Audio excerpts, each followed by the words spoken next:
Hello friends, welcome again. इस video के अंदर हम जो एचटेट टीजेटी साइंस 2022 का जो पेपर हुआ था उसमें जो फिजिक्स के क्वेश्चन थे उसके सॉल्यूशन का ये लेक्चर फोर्थ है।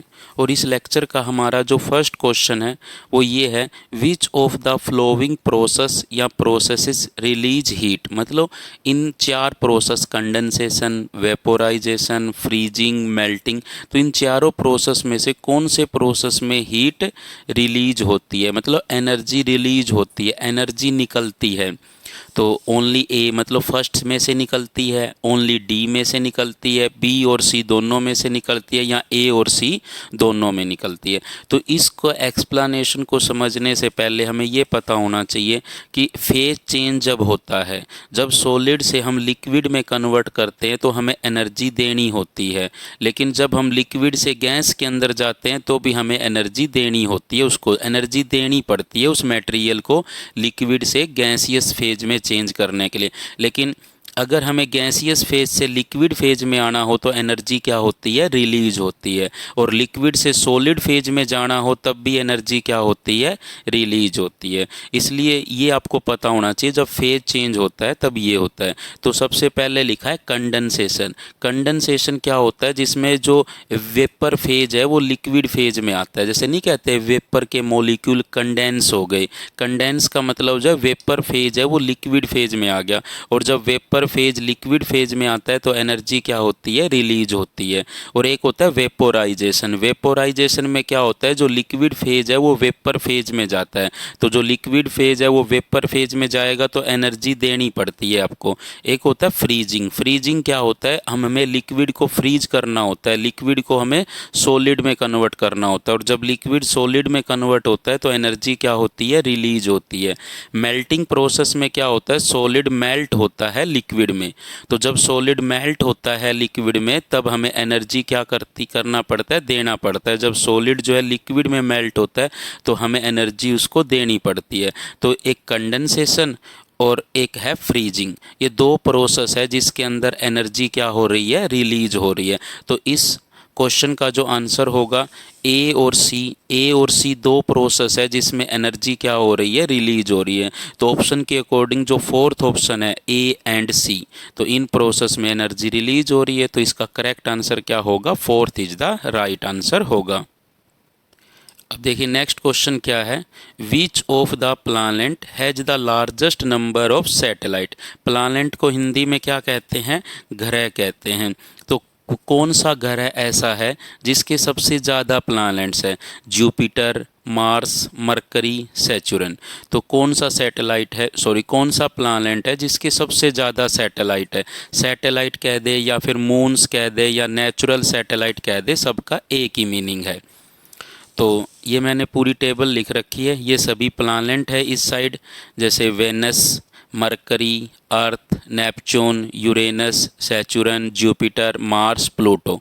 तो वेनस के कितने सैटेलाइट है, 0। मरकरी के भी 0। अर्थ का एक सैटेलाइट होता है और वो होता है मून। नेपच्यून के 14, यूरेनस के 27, सैचुरन के 82, जुपिटर के 79, मार्स के 2 और प्लूटो के 5।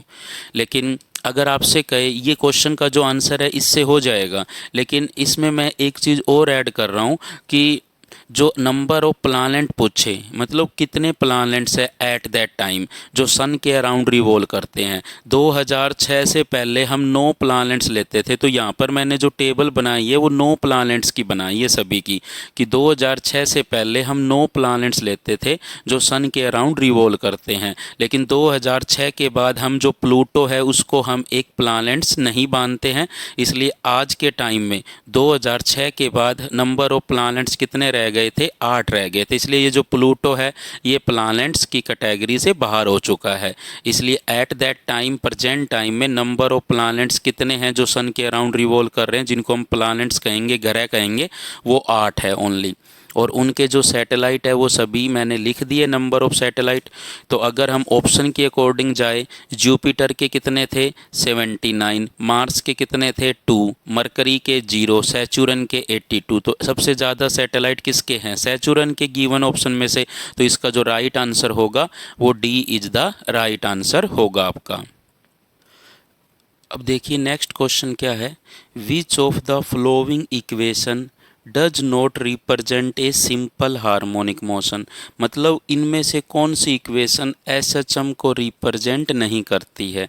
y equal to a sine omega t plus b cos omega t, y equal to a e की power iota omega t, y equal to b cos omega T, या y equal to b tangent omega t.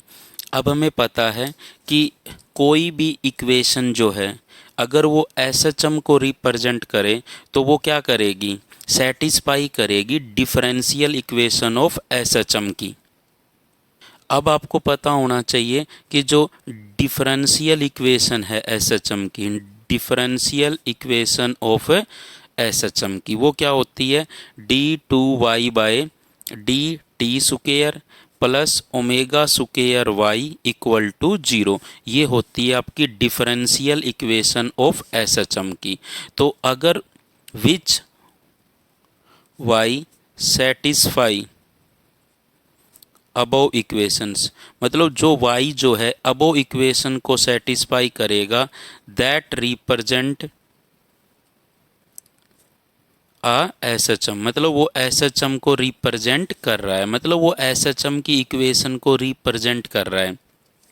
तो आपको ये पता होना चाहिए ये क्या होती है, आपकी डिफरेंशियल इक्वेशन होती है एसएचएम की। इसमें y क्या है, डी डिस्प्लेसमेंट है, टाइम का फंक्शन, और ओमेगा क्या होती है, एंगुलर वेलोसिटी होती है। तो यहाँ पर जो y जो हमें ऊपर गिवन है, जो इस इक्वेशन को सेटिस्फाई करेंगे वो ही रिप्रेजेंट करेगा एक एसएचएम को। तो जो फर्स्ट हमें ये पता है, हमें ये तो पता है ये y is equal to a sine omega t हो, या y equal to a cos omega t हो, या फिर इनका लीनियर कॉम्बिनेशन हो, ठीक है, या फिर इनका क्या हो, लीनियर कॉम्बिनेशन हो साइन और कोस का। तो वो क्या करते हैं, इस एसएचएम की इक्वेशन को सेटिस्फाई करते हैं। तो जो फर्स्ट ऑप्शन है ए जो गिवन था, y is equal to a sine omega t plus b cos omega t, हमें ये देखना होता है सिर्फ साइन के अंदर जो लिखा हुआ है वो सेम होना चाहिए। अगर वो सेम है, साइन के अंदर और कोस के अंदर सेम है और लीनियर कॉम्बिनेशन है, तो ये क्या करेगा, एसएचएम को क्या करेगा, रिप्रेजेंट करेगा। सबसे पहले साइन के अंदर और कोस के अंदर क्या होना चाहिए, सेम होना चाहिए। और प्लस क्या है, ये लीनियर कॉम्बिनेशन है, मतलब लीनियर कॉम्बिनेशन हो ठीक है, लेकिन लीनियर कॉम्बिनेशन भी किसका होना चाहिए, जिनके अंदर साइन और कोस क्या हो, सेम हो। वहीं क्या करेंगे, एसएचएम को सेटिस्फाई करेंगे, मतलब एसएचएम को रिप्रेजेंट करेंगे। या फिर क्या करो, इस इक्वेशन का सेकंड डेरिवेटिव करके यहाँ पे रख लो और y यहाँ पे रख दो। अगर ये इक्वल टू 0 आ जाए तो ये इक्वेशन को क्या करेगा, सेटिस्फाई कर रहा है, तो वो एक एसएचएम को रिप्रेजेंट करेगा। या फिर ये समझ लो कि साइन और कोस जो होते हैं वो एसएचएम को क्या करते हैं, रिप्रेजेंट करते हैं, लेकिन उनका लीनियर कॉम्बिनेशन भी क्या करता है, एसएचएम को रिप्रेजेंट करता है। तो सेकंड जो है y equal to a e की पावर आइटा ओमेगा टी, ये भी क्या करता है, एसएचएम को क्या करेगा, रिप्रेजेंट करेगा। क्योंकि हमें पता है ई की पावर आइटा थीटा क्या होता है, cos theta plus iota sine theta. तो जब आप यहाँ पर रखोगे तो a cos theta plus iota sine theta, तो यहाँ पर क्या हो जाएगा, a cos theta plus a iota sine theta. तो ये भी क्या हो गया, एक तरह से लीनियर कॉम्बिनेशन ही हो गया। इसको अगर तुम ए मानो तो इसको क्या मान सकते हो, बी मान सकते हो। तो a cos theta plus b sine theta, तो ये भी साइन थीटा और कोस थीटा का लीनियर कॉम्बिनेशन है, और साइन और कोस के अंदर क्या है, सेम वैल्यूज है, तो ये भी क्या करेगा, एक एसएचएम को रिप्रेजेंट करेगा। सी क्या था, Y equal to b cos omega T, ये तो करेगा ही करेगा, एक साइन और एक कोस तो क्या करते हैं, एसएचएम को रिप्रेजेंट करते हैं। अब देखो ये फोर्थ क्या था, y equal to b tangent omega t. तो ये टेंजेंट थीटा जो है वो बाउंडेड फंक्शन नहीं होता, मतलब 90 डिग्री पर कितना चला जाता है, इन्फिनिटी चला जाता है। तो ये टेंजेंट थीटा जो होता है, या टेंजेंट जो आपका ट्रिग्नोमेट्रिक फंक्शन है, ये बाउंडेड फंक्शन नहीं होता है। इसलिए ये भी कह सकते हैं कि ये बाउंडेड फंक्शन नहीं है, इसलिए ये एसएचएम को डिफाइन नहीं करेगा, क्योंकि एसएचएम तो एक बाउंडेड मोशन होती है। आपकी जो एसएचएम होता है ना, वो एक बाउंडेड मोशन होती है। बाउंडेड का मतलब दो बाउंड्री बाउंड्री के बीच में होती है। मतलब दो बाउंड्री होती है ना, ये पहले यहाँ से इधर गया, फिर इधर से इधर आएगा, फिर इधर जाएगा, फिर इधर, मतलब दो पर्टिकुलर बाउंड्री के बीच में ही एसएचएम होता है।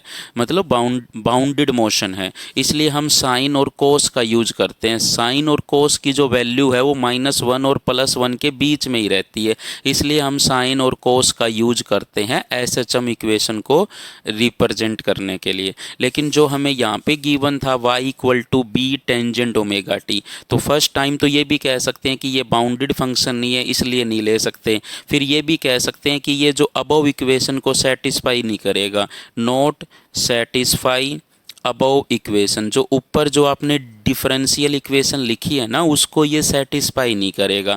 आप इसका सेकंड डेरिवेटिव वहाँ पे रख के देखिए, वो =0 नहीं आएगा, इसलिए ये जो है एक एसएचएम की इक्वेशन को रिप्रेजेंट नहीं कर रहा। तो इसका जो राइट आंसर होगा वो D is the right answer होगा आपका।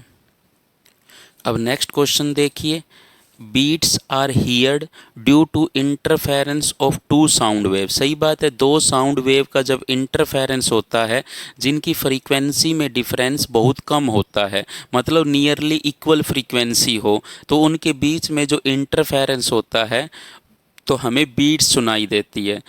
लेकिन इसमें देखो आगे क्या दिया, तो एक स्टेटमेंट थी जो हम पढ़ते हैं theoretical, the intensity of sound की changes from maximum to minimum.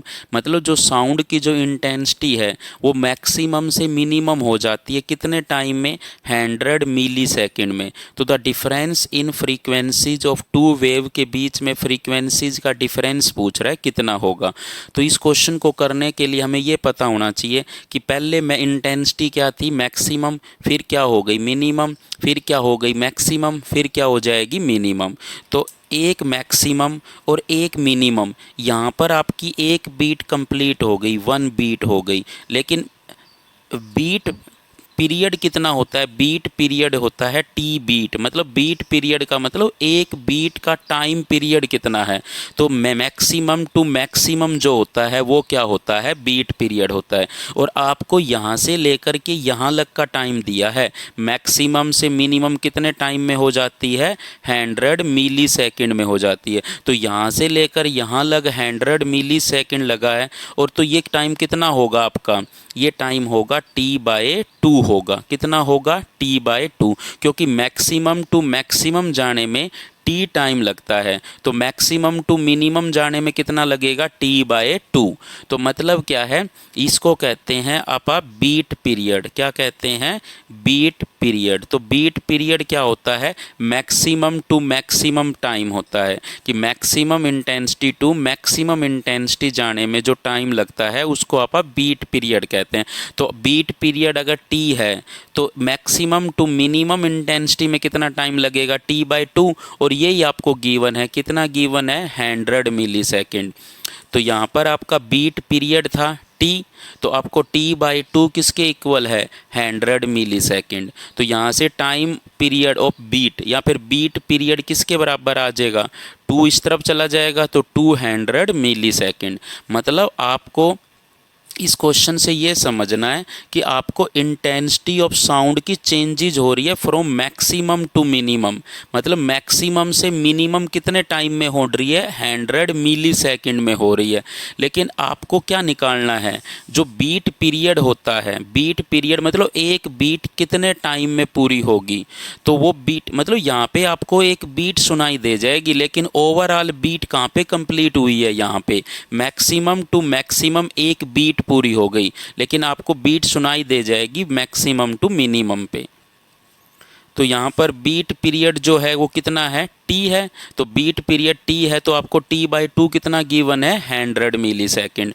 तो लेकिन हमें ये पता है अगर बीट पीरियड पता लग गया तो बीट फ्रीक्वेंसी भी आ जाएगी। तो बीट फ्रीक्वेंसी किसके इक्वल होती है, 1/T ऑफ बीट, तो टाइम पीरियड ऑफ बीट। तो ये 1/200 मिलीसेकंड हो गया।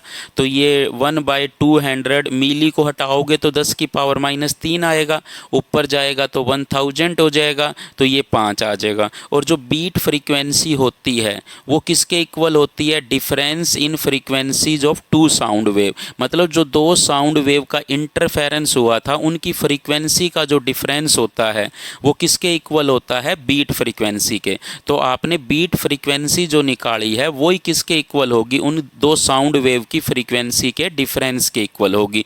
तो इसका जो राइट आंसर आएगा वो सी राइट आंसर होगा 5 हर्ट्ज। तो इस क्वेश्चन में मेनली आपको यही देखना था कि मैक्सिमम टू मिनिमम पीरियड दिया हुआ है टाइम, तो मैक्सिमम टू मैक्सिमम जो होता है वो बीट पीरियड होता है। बीट पीरियड के बाद बीट फ्रीक्वेंसी निकलेगी और बीट फ्रीक्वेंसी दोनों साउंड वेव की जो फ्रीक्वेंसी का जो डिफरेंस होता है उसी के इक्वल होती है। अब देखो नेक्स्ट क्वेश्चन क्या है? The earth part responsible for causing earthquake, मतलब जो भूकंप आते हैं उसमें अर्थ का कौन सा पार्ट रिस्पॉन्सिबल होता है? Crust of the earth, mantle of the earth, inner core of the earth, outer core of the earth. तो इसको मैंने एक्सप्लेन कर रखा है, आप पढ़ लीजिए कि जो earth crust is the outermost layer of the earth, मतलब अर्थ का जो करस्ट होता है वो आउटर मोस्ट लेयर होती है अर्थ की।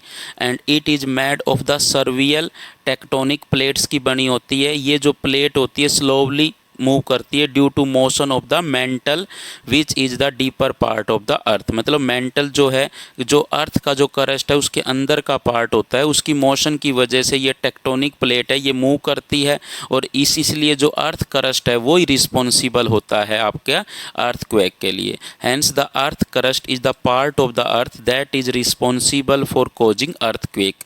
तो आपको पता होना चाहिए अर्थक्वेक जो है अर्थ के कौन से पार्ट से होता है? अर्थ के करस्ट पार्ट से होता है, जो करस्ट ऑफ द अर्थ होता है उससे होता है। और जो टेक्टोनिक प्लेट होती है वो कहाँ होती है? करस्ट ऑफ द अर्थ में होती है। और करस्ट ऑफ द जो करस्ट है उसके अंदर क्या होता है? मेंटल पार्ट होता है। और मेंटल पार्ट के मूव करने से जो टेक्टोनिक प्लेट है उनमें मूवमेंट आता है और उन्हीं की वजह से ही अर्थ के अंदर जो अर्थक्वेक्स आते हैं। तो इसका जो राइट आंसर होगा वो A is the correct answer होगा, करस्ट ऑफ अर्थ। अब देखिए नेक्स्ट क्वेश्चन क्या है? Match the column 1 and column 2 and choose the correct option, मतलब यहाँ पर वो इलेक्ट्रोमैग्नेटिक रेडिएशन का नाम गिवन है और यहाँ पर उनकी वेवलेंथ गिवन है। तो किसका मैचिंग किससे होगी ये बतानी है। तो हमें पता है कि इलेक्ट्रोमैग्नेटिक स्पेक्ट्रम में जो इलेक्ट्रोमैग्नेटिक रेडिएशन होती है अगर उसका हमें ऑर्डर पता चल जाए तो हम इसको क्वेश्चन को कर सकते हैं। तो सबसे पहला क्या है, इससे याद रख लो, गड्डी X U V in my range, गड्डी X U V in my range. गड्डी मतलब जी गामा रेज, एक्स मतलब एक्स रेज, यू मतलब अल्ट्रा वॉल्यूट रेज, वी मतलब विजिबल रेज, आई मतलब इंफ्रारेड, एम मतलब माइक्रोवेव और आर मतलब रेडियो वेव। तो जी मतलब गामा रेज, एक्स मतलब एक्स यू मतलब अल्ट्रा वॉल्यूट, वी मतलब विजिबल, आई मतलब इंफ्रारेड, एम मतलब माइक्रोवेव, आर मतलब रेडियो वेव। तो इसका मतलब इस तरह से आप इसको याद कर सकते हो, गड्डी X U V in my range. तो जैसे जैसे हम इस साइड जाते हैं वेवलेंथ जो है वो बढ़ती है और फ्रीक्वेंसी क्या होती है? घटती है। तो सबसे ज़्यादा सबसे ज़्यादा वेवलेंथ किसकी होती है? रेडियो वेव की। तो यही चीज़ लिख रखी है, जब हम डाउन आते हैं गामा एक्सरे इससे नीचे आते हैं तो लैम्डा बढ़ता है और फ्रीक्वेंसी क्या होती है? कम होती है। लैम्डा इंक्रीजेज और न्यू क्या होता है? डिक्रीजेज। अब अगर हम अपने ऑप्शन के अकॉर्डिंग हम देख सकते हैं कि जो फर्स्ट था वो आपका फर्स्ट क्या था? एक्स रेज था। फर्स्ट क्या था आपका? X rays, visible rays, UV radiations और आईआर। तो एक्स रेज अगर हम यहाँ पे देखें तो सबसे फर्स्ट नाम क्या है? एक्स रेज के आगे 1 लगा दिया। और विजिबल कितने नंबर पे है? 2 पे, तो सेकंड पे विजिबल रख दिया, थर्ड अल्ट्रा वॉल्यूट था और फोर्थ इंफ्रारेड थी। तो यहाँ से हम देख सकते हैं कि कौन से की वेवलेंथ सबसे ज़्यादा होगी, कौन से की कम होगी। तो देखो सबसे ज़्यादा वेवलेंथ किसकी होगी? इंफ्रारेड की। तो फोर्थ की जो वेवलेंथ है वो सबसे ज़्यादा होगी। तो जो राइट साइड में जो कॉलम 2 था उसमें सबसे वेवलेंथ ज़्यादा किसकी होगी? वही आपका फोर्थ नंबर के साथ क्या करेगा? वही आपका फोर्थ नंबर के साथ मैच करेगा। तो देखो यहाँ पर सबसे ज़्यादा किसकी है, डी की है। तो जो फोर्थ में था, जो IR इंफ्रारेड रेडिएशन जो फोर्थ थी वो किससे साथ कनेक्ट होगा, डी से। और जो सेकंड है, सेकंड की उससे कम है तो विजिबल रेज है, तो सेकंड किससे जुड़ेगा, सी से। और थर्ड किससे जुड़ेगा, बी से। और फर्स्ट किससे जुड़ेगा, ए से।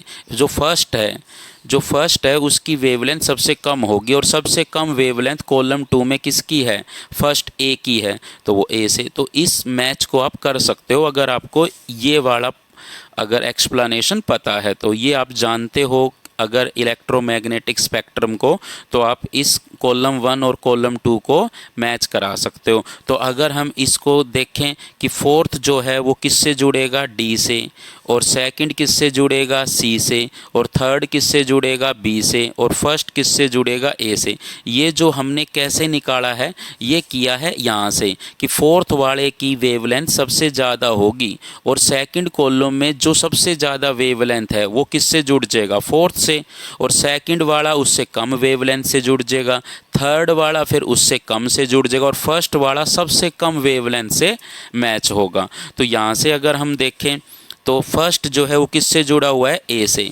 तो फर्स्ट ए से जुड़ा हुआ है, तो फर्स्ट और सेकंड दोनों हो सकते हैं, ये दोनों तो नहीं हो सकते। लेकिन सेकंड जो है, सेकंड आपका सी से जुड़ा हुआ है, तो इसका मतलब, और सेकंड सी से है, थर्ड आपका बी से है, और फोर्थ आपका डी से है। तो इसका जो राइट आंसर होगा वो फर्स्ट इसका राइट आंसर होगा।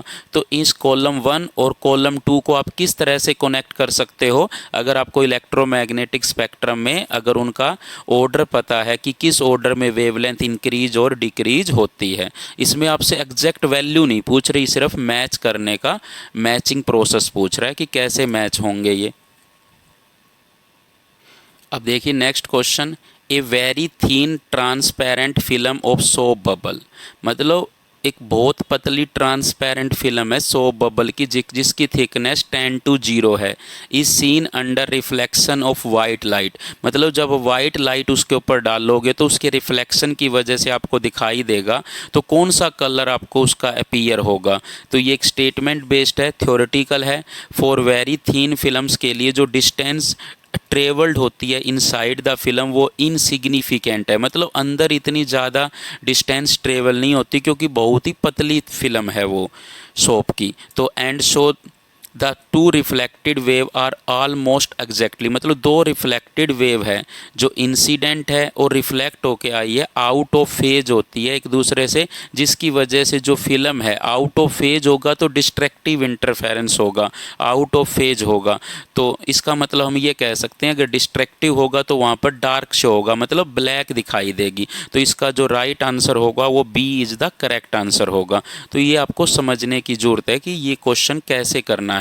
तो यही था इस क्वेश्चन में, यही समझना था कि अगर एक वेरी थीन फिल्म सोप की अगर आप उसको रिफ्लेक्शन की वजह से देख रहे हो तो आपको ब्लैक दिखाई देगी, क्योंकि रिफ्लेक्टेड जो वेव है वो आउट ऑफ फेज मिलती है, और आउट ऑफ फेज होगी तो करस्ट ट्रफ पे पड़ेगा, ट्रफ करस्ट पे पड़ेगा, जिससे डिस्ट्रैक्टिव इंटरफेरेंस होगा और जो हमें फिल्म है वो ब्लैक शो होगी।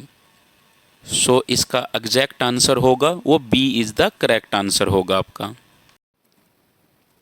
अब देखो नेक्स्ट क्वेश्चन क्या है, a transparent cube contain a small air bubble. मतलब एक क्यूब है उसके अंदर कहीं पर एक छोटा सा एयर बबल है, और उस एयर बबल को दो अपोजिट फेसिस से देख रहे हो आप। एक साइड से देखते हो, उसके अपोजिट साइड जो फेस है उस साइड से देख रहे हो। It's apparent distance is 2 centimetre when seen through one face. मतलब जब आप उसको एक फेस से देखते हो तो आपको 2 सेंटीमीटर दूरी पे दिखाई देता है, तो अपरेंट डिस्टेंस दे दी। और 5 centimetre when seen through other face, मतलब उसी फेस के दूसरी साइड से देखते हो दूसरी तरफ जाके तो 5 सेंटीमीटर पर दिखाई देता है। और उसका रिफ्रैक्टिव इंडेक्स कितना है, 1.5। तो real length of the edge of the cube, मतलब वास्तव में उस जो क्यूब है उसकी रियल लेंथ कितनी है, मतलब उसकी साइड की लेंथ कितनी है, ये पूछ रहा है। तो इस क्वेश्चन में कुछ ऐसा सीन है कि ये आपका एयर बबल है, एक पर्सन इधर से देख रहा है, तो एक्चुअल में इसकी डिस्टेंस x1 है इस साइड से देखने पर, और इस साइड से देखने पर एक्चुअल में डिस्टेंस कितनी है x2। लेकिन हमें तो अपरेंट डिस्टेंस दे रखी है, अपरेंट डिस्टेंस हम इस साइड से x1 डैश ले लेते हैं और इस साइड से x2 डैश ले लेते हैं। तो इस साइड से हमें अपरेंट डिस्टेंस कितनी गिवन थी 2 सेंटीमीटर, और इस साइड से हमें अपरेंट डिस्टेंस कितनी गिवन थी 5 सेंटीमीटर। तो अब हमें क्या निकालना है, ये L निकालना है जो रियल लेंथ है उस एज ऑफ द क्यूब की। मतलब ये जो L है वो किसके इक्वल होगा, x1 प्लस x2 के इक्वल होगा, जो हमें निकालना है। तो अब हमें पता है रियल डेप्थ और अपरेंट डेप्थ में रिलेशंस कि जो अपरेंट डेप्थ होती है वो किसके इक्वल होती है, apparent depth equal to real depth by refractive index mu. तो यहाँ पर रियल डेप्थ अगर हम दोनों केसेस के लिए लगाए कि x1 डैश किसके इक्वल होगा, x1 बाय म्यू, और x2 डैश किसके इक्वल होगा, x2 बाय म्यू। तो अगर मैं x1 dash plus x2 dash निकालूं तो क्या होगा, x1 by mu plus x2 by mu. तो x1 plus x2 by mu हो जाएगा, और ये किसके इक्वल है, L के इक्वल है। x1 प्लस x2 किसके इक्वल है, real length of the edge of the cube के इक्वल है ना। तो जो L होगा वो किसके बराबर आएगा, mu times x1 dash plus x2 dash. तो ये जो म्यू है ये कितना गिवन था 1.5, और x1 डैश 2 था और x2 डैश 5 था। तो ये 15/10 गुणा में 7, तो ये 5 दूनी 10, 5 तिये 15, तो ये कितना हो जाएगा 7 तिये 21/2। तो ये कितना आ जाएगा 10.5 सेंटीमीटर, मतलब 10.5 सेंटीमीटर उसकी रियल लेंथ होगी किसकी, एज ऑफ द क्यूब की। तो इस तरह से आप इस क्वेश्चन को कर सकते हो। तो रियल डेप्थ आप निकाल सकते हो 10.5 सेंटीमीटर। तो ये था आपका ये क्वेश्चंस। तो अगर इसका एग्जैक्ट आंसर देखें तो D is the correct answer. तो ये सभी क्वेश्चन थे जो टीजेटी साइंस के पेपर में आए हुए थे। एचटेट में 2022 में 20 क्वेश्चन आए हुए थे। वो सभी क्वेश्चन मैंने ट्राई किया कि अच्छे तरीके से एक्सप्लेन कर सकूं। Thank you for watching and thank you for your support. And अगर वीडियो अच्छी लग रही है तो please like share and subscribe ज़रूर करें। Again thank you.